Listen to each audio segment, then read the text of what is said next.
All right. So, as a philosopher, you're probably drawn to some pretty fundamental questions Yeah, definitely. about like the nature of things, Thankful questions. big questions. Yeah. And today we're going to turn that, inquisitive lens onto the study of language itself. Oh, exciting. Yeah, so you've shared a really substantial exploration for us to kind of take a deep dive into the Stanford Encyclopedia of Philosophy's entry on the philosophy of linguistics. Yeah, that's a great one.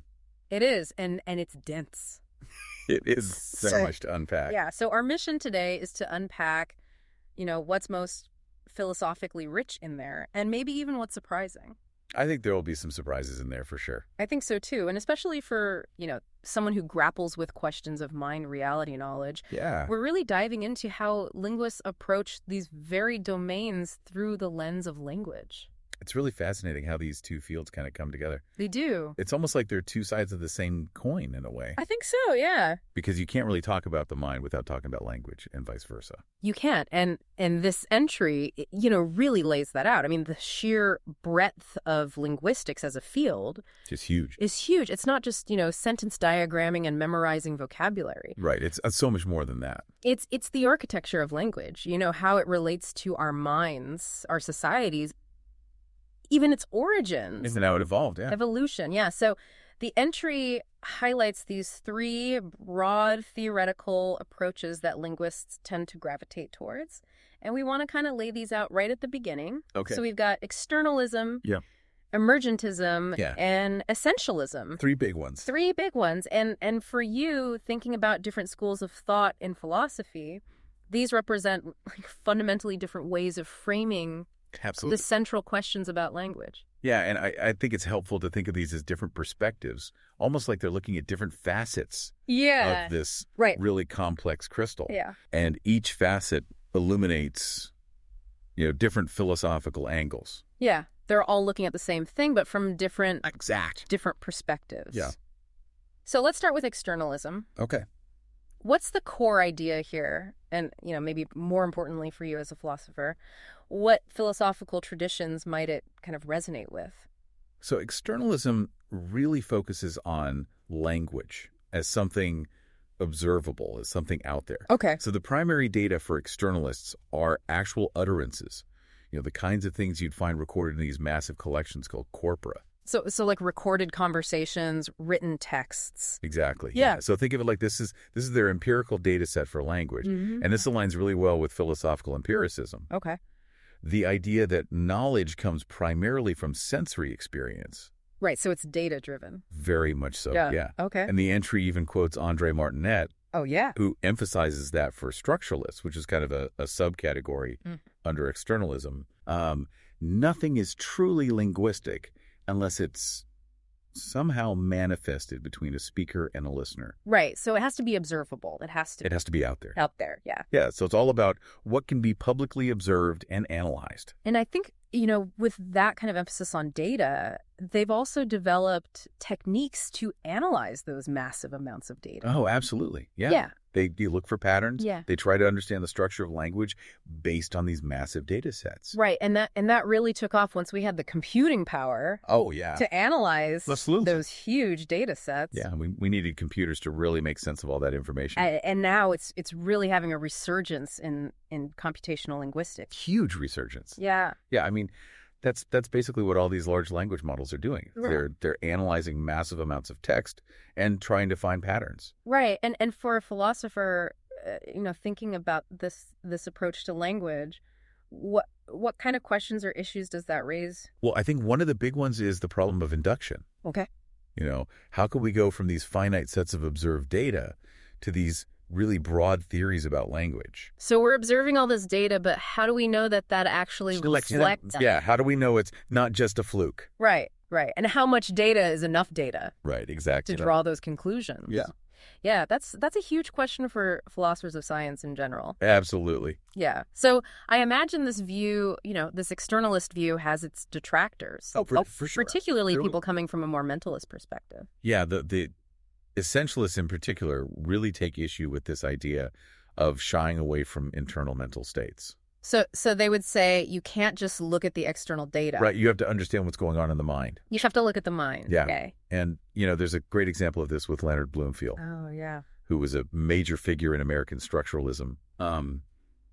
He actually faced a lot of criticism for his anti-mentalist views. Right. And he was really advocating for a very rigorous science of linguistics. Absolutely. That didn't rely on the psychological theories of the time. At the time, yes. At the time, which were, maybe not as developed as they are now, but the essentialists really saw this as a rejection of the mind. Yeah, they thought that the mind is crucial for understanding language. You can't leave the mind out. You can't leave the mind out, exactly. Yeah, and I think, for you as a philosopher thinking about the nature of consciousness and thought, that becomes a really central issue. It really does, yeah. Yeah. Yeah. Okay, so let's move on to emergentism. Okay. Now that sounds like it's coming at things from a slightly different angle. It is, yeah. Focusing maybe more on the cognitive side of things. Absolutely. Okay. So emergentism shifts the focus from just that purely observable data to the broader cognitive, social, and communicative abilities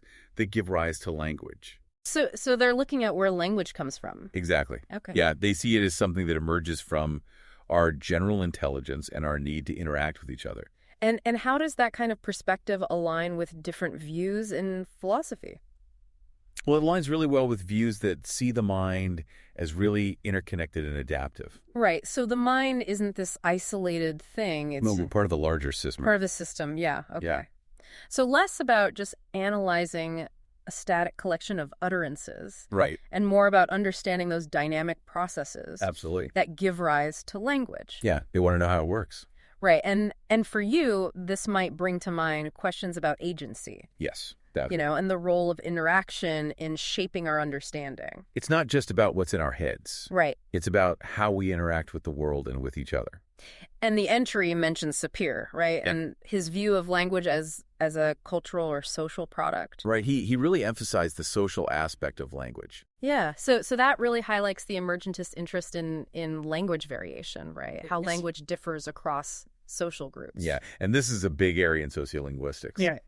There's some really interesting work by Lebov on social class and language variation. Yeah, and they're also interested in things like theory of mind. Yeah. So how we understand other people's mental states. Right, because communication is all about understanding each other. It is, yeah. And how we use language to do that. Right, and for a philosopher, this really opens up those connections to discussions about intersubjectivity. Yeah. And even the social construction of reality. Absolutely. Yeah, so how do emergentists view those different components of language, like syntax, semantics, pragmatics? So they tend to see all of these as very deeply intertwined. Okay. So syntax, semantics, pragmatics. They're all connected. They're all connected, yeah. Okay. And this really contrasts with the essentialist view. Right. Which sees things as a bit more separate. More modular. Yeah, more modular, and especially for syntax, they believe in a certain degree of autonomy. Right, and the entry even discusses Neumayer's formulations of the autonomy thesis and how emergentists might disagree with some or all of those. Absolutely, yeah. Yeah. They see these different aspects of language as mutually influencing each other rather than operating independently. So rather than being these separate modules, right, exactly, they're all kind of influencing each other. Yeah, it's more of a holistic view. Yeah, and that really, for a philosopher, raises those questions of reductionism versus holism when you're trying to understand these complex systems. Right. Can we break things down into their component parts, or do we need to look at the system as a whole? Yeah, that's a huge debate. It is, yeah. Philosophy of science. Absolutely. Okay, so essentialism is our third big school of thought. Okay. What's their defining characteristic, and what philosophical tradition might they kind of be seen to stem from? So essentialism is really championed by figures like Noam Chomsky, and they focus on these intrinsic, universal properties of language. Okay. So the idea is that there's this underlying blueprint that all human languages share. Okay. And it's often seen as innate, as something we're born with. Okay. So they're looking for these fundamental, unlearned principles that make language acquisition possible. And that aligns really well with philosophical rationalism. It does. Yeah. Yeah, it emphasizes the role of innate ideas Mm. and reason in acquiring knowledge. Right. So where externalists see those patterns in the data, Right. emergentists see language emerging from our general cognitive abilities. Mm-hmm. Essentialists are looking for that universal grammar. Yeah, the blueprint. The blueprint hardwired into our brain. Hardwired, yeah. And that must really resonate with you as a philosopher, thinking about these pre-existing structures of thought. Yeah, it does. Yeah, it's fascinating to think about how much of our thinking is shaped by the language we're born with. Yeah, and they're really struck by the fact that children, regardless of their background, Right. achieve this high level of language mastery. It's incredible when you think about it. It is. How quickly they learn. So quickly and so effortlessly. Yeah. Yeah. So that leads them to believe in these underlying universal features Right. that must be facilitating language acquisition. And this is where we get into that problem of the poverty of the stimulus. Right. How do we know more than we're explicitly taught?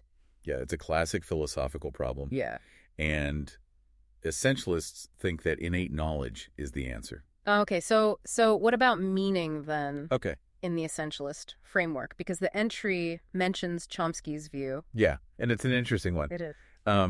So Chomsky and a lot of essentialists actually see semantics and pragmatics as less central to the core study of language, Okay. which they consider to be primarily syntax. So syntax is king. Syntax is king. Yeah. And Chomsky even suggests that natural language might only have syntax and pragmatics, Okay. with semantics being more of an interface or even a form of syntax itself.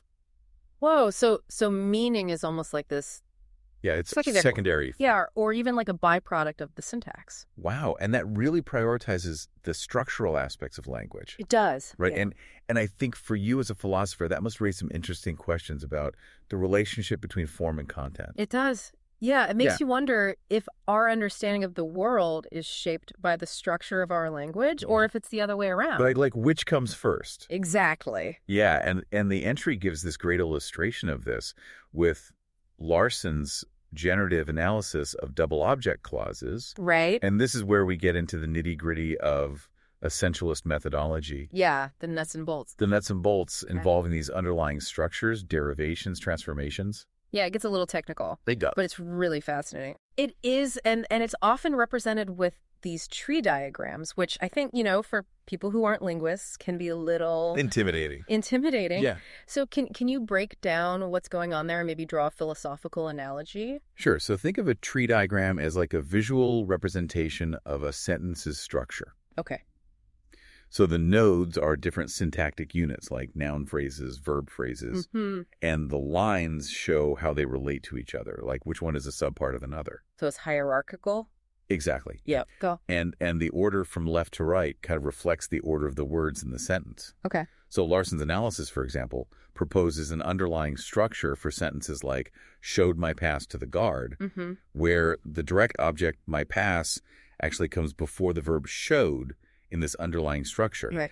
And then a transformation, which is kind of like a mental operation, moves the verb to create the surface order that we actually hear. Okay. So it's like we have this underlying structure in our minds, and then we transform it to produce the sentence. Exactly. Yeah. And they even use this to explain things like passive sentences. Oh, okay. Like my pass was checked by the guard. Yeah.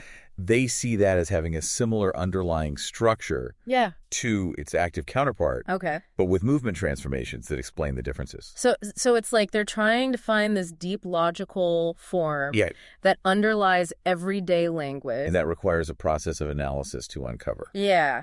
Okay, so it's about finding these abstract underlying commonalities that aren't obvious? Not obvious on the surface, maybe. On the surface, yeah. Okay, and the entry contrasts this with Goldberg's emergentist construction grammar approach to those same double object clauses. And how does that differ? So Goldberg rejects the idea that double object clauses are derived from other structures. Okay. Instead, she proposes this concept of a construction. Okay. Which is basically like a meaning-bearing template. A way of structuring words and phrases to express a certain type of meaning. So it's like a prepackaged unit of meaning. Yeah, almost like a building block. Okay. And in the case of the detransitive construction. So that's the give construction. Yeah, the give construction, exactly. Okay. It's linked to this scenario of cause-receive. Okay. So there's an agent, a recipient, and a patient. Okay. And the construction itself carries semantic weight. Okay. So different verbs fit into this template with varying degrees of obligatoriness. So some verbs fit better than others. Exactly. Into that template. Yeah. Yeah. And this aligns with the philosophical view that meaning isn't just derived from individual words, Right. but also from how those words are put together. In these conventional patterns. Exactly. Yeah. Okay, so where Larson sees the syntactic derivation, Right. Goldberg sees this direct mapping between a structural template and a semantic scenario. Yeah. It's a very different way of looking at things. And that really highlights those fundamental differences in their approaches to understanding language. It does, yeah. Now, the entry moves on to the nature of linguistic objects themselves, linguistic ontology. This is where things get really philosophical. This is where it gets really meta. Yeah. So the discussion shifts from these broad schools of thought to the question of what exactly linguistic entities are. Right, like what is a word really? Right. And what is a word? What is a sentence? yeah. Are these things real or are they just constructs of our minds? And the focus has really narrowed over time from these big debates about mentalism versus Platonism Right. to the ontology of these things called standard linguistic entities. SL. SLEs, yeah, or words, Yeah. right? And the entry even notes the decline of Kantian Platonism, Yeah. which posited these abstract meanings existing independently of the mind. So no more word heaven. No more word heaven. Yeah. Yeah. So we're not debating whether words exist in some abstract Platonic realm. Not so much anymore. No, quite good. Yeah. So what are some of the more nuanced accounts? Okay, well, one interesting one is Ray's physical tokenism, Okay. which proposes that SLEs are a kind of intentional in existence. Intentional in existence. That's a mouthful. It is. But the idea is that they don't exist in the same way a physical object does. Yeah. Mm-hmm. But they're tied to our intentional use of language. So it's like they exist because we use them. Yeah, in a way. Okay. Think of it like fictional characters. Oh, you know, yeah. when we talk about Sherlock Holmes, Right. we're using a term that has meaning, Mm-hmm. but there's no actual physical person we're referring to. Right. So Ray argues something similar for linguistic entities. Okay. They're the content we understand when we use terms like noun or verb, Mm-hmm. even if their existence is a kind of fiction. Okay, so they're fictional, but they're still meaningful. Exactly. Yeah. And this connects to all sorts of philosophical debates about reference and the nature of fictional entities. Yeah, that's a whole other deep dive. Oh, yeah. And the entry mentions several other perspectives on the ontology of words. It does. So Sabot offers a semantic approach based on predicate logic. Right. Haspelmath questions the whole notion of wordhood. Yeah, he's a skeptic. Bromberger proposes this Platonic relationship principle. Right. And Kaplan offers a physicalist view. Yeah. It sounds like there's no easy consensus There really isn't. on what even the most basic units of language Right, like what is a word? actually are. Yeah.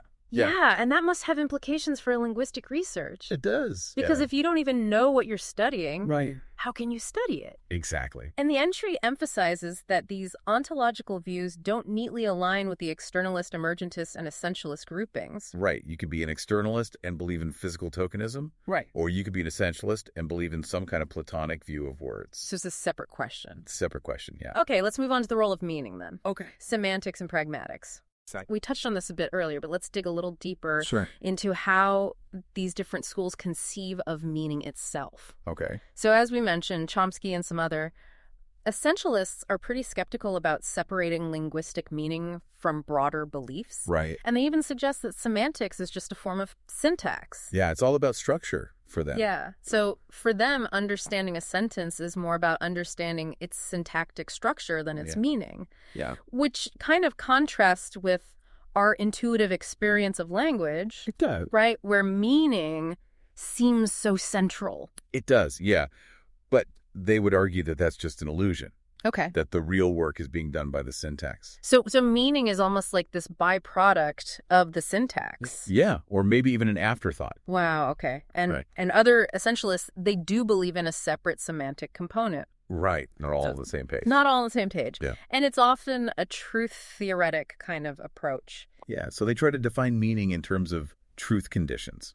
Okay, so like, under what conditions is a sentence true or false? Exactly, yeah. And emergentists, I imagine, have a very different perspective on this. They do, yeah. One that maybe resonates more with, a philosopher interested in intentionality and communication. Yeah, for them, meaning is front and center. Meaning is everything. Yeah, they see language as a tool for conveying meaning Right. and influencing others. So semantics and pragmatics are not secondary. No, they're essential. Or the heart of the inquiry. Yeah. Yeah. Okay. Now, a crucial aspect of any scientific field, and one that often draws philosophical scrutiny, is data and evidence. Oh, absolutely. And the entry goes into some detail about the different ways that linguists gather information. Right. So we've got methods like corpus collection, which aligns with the externalist focus on observable language use. Right. Just collect all the data you can. Then we've got elicitation of judgments. Right. So asking speakers whether a sentence sounds acceptable or grammatical. Yeah. Yeah, that's a classic method. Yeah. And that's been favored by essentialists. Historically, yeah. Historically. And then we've got psychological testing, which is used across different approaches. Yeah, to really get inside people's heads. Right, to understand how they process language. Mm-hmm. And each of these methods carries its own philosophical assumption It does. about what constitutes valid evidence. Exactly, yeah. So it's not just about the data itself, it's about how you interpret it. It's about what you do with it, yeah. And it seems like the reliance on these different data types has been a source of debate. Oh, yeah. There's a lot of controversy there. Especially when it comes to linguistic intuitions. Intuitions, yeah, that's a big one. So for a philosopher interested in epistemology, this must be a fascinating area. Oh, it's a minefield. Yeah. Yeah, so much to unpack there. So the use of intuitions, those gut feelings about whether a sentence sounds good or not, has been particularly contentious. Yeah, people have very strong opinions about intuitions. So emergentists often critique these intuitions as being unreliable, metalinguistic, right, and often based on these artificial invented examples. Yeah, they say that linguists are just making up sentences that nobody would ever actually say. Like they're just sitting in their office coming up with these weird sentences and judging them. Yeah, and they're saying that that's not how language actually works. And the entry quotes Edelman and Christensen and Wasso and Arnold kind of expressing these concerns. Right, they're all very skeptical of intuitions. Yeah, and it's like that philosophical debate about introspection, exactly, as a reliable source of knowledge. Yeah, can we trust our own thoughts and feelings? Right. Is that really a good way to... Yeah, is that good data? To gain knowledge? Yeah. So they argue that linguists are often just consulting their own judgments about sentences that no one would ever actually say. Exactly. Which raises questions about ecological validity. Yeah, how representative is this data of real language use? Right. Are we really studying language as it's used in the world? Right. But essentialists have a defense of intuitions, right? They do. They must see them as providing some privileged access to linguistic knowledge. Right. They think that intuitions can reveal something deep about the structure of language that you might not be able to see just by looking at corpora. So what are some of their arguments? Well, they argue that intuitions have been really productive in linguistic discovery. Okay. They've allowed us to uncover these really subtle aspects of grammar that might be really rare or even absent in corpora. Okay. Like parasitic gap constructions, for example. Okay. Dindickin and colleagues make this point in the entry, and Chomsky himself has even suggested that acceptability judgments are a form of performance data. Okay. So they reflect how we use our underlying linguistic competence. So it's like they're a window into that underlying competence. Exactly. Even if it's filtered through all these performance factors. Right, because we don't always speak perfectly. Right. We make mistakes. Yeah. We hesitate. We get interrupted. So it's messy. It's messy. Yeah. But the intuitions are still there. But the intuitions are still there. Yeah. And they think that those intuitions can tell us something about the underlying system. Right. Even if the performance is messy. Okay. And the entry also discusses the debate over the reliability of these informal methods. Right. And the rise of experimental syntax, where researchers are using these controlled psychological experiments to gather judgments. So they're trying to make things more scientific. More scientific. Yeah. More rigorous. And Cowart and Schütze are key figures in this. Yeah. They're big proponents of experimental syntax. Advocating for that rigor. Absolutely. But even experimental methods aren't without their critics. Of course not. There are always methodological challenges in trying to study something as complex as language. Yeah. Language is messy. It is messy. Yeah. And the entry mentions Westcott and Fancillo and Sprouse. Right. Who've raised questions about methods like magnitude estimation. Right. Suggesting that they might not be that much more reliable. Than traditional judgment tests. Yeah. Yeah. So it's like we're trying to make things more rigorous, right, but it's not clear if we're actually succeeding. Yeah, it's an ongoing debate. And I Mm-hmm. think that mirrors these broader philosophical debates about methodology in the human sciences. It does, yeah. You know, how do we study these really complex, messy things? Yeah. Yeah. But the entry makes this important point that all three approaches can theoretically utilize various data types. Right. The difference is in how they interpret the data. Exactly. And what weight they give to different kinds of evidence. Yeah, and even corpus linguistics, which seems very objective, right, still involves a lot of researcher judgment. Right. You have to decide which corpus to use, how to clean it, how to annotate it. It's not just plug and play. Right. There's a lot of human decision-making involved. Yeah, so there's always a degree of interpretation involved in any empirical endeavor. Absolutely. Okay, let's move on to how language is acquired. Okay. And how it's evolved. Yeah. Language acquisition has been this really central topic. Huge topic, especially for generative essentialism. Right. And it directly addresses these philosophical questions about innateness. It does, yeah. So the question of how children learn language so quickly and effectively has been a major driving force behind essentialist theories. Absolutely. Particularly the idea of linguistic nativism. Right. The view that we're born with some innate linguistic knowledge. You're pre-wired for language. Yeah, and this is a key point that I think often gets conflated with the broader empiricist, rationalist debate in philosophy. Right. It's not just about nature versus nurture in general. It's about whether some of that nature is specifically linguistic. Exactly. Okay, so it's not just that we're born with a capacity to learn. It's that we're born with a capacity to learn language. Language specifically. And the poverty of the stimulus argument must be central to this. Oh, absolutely. Host.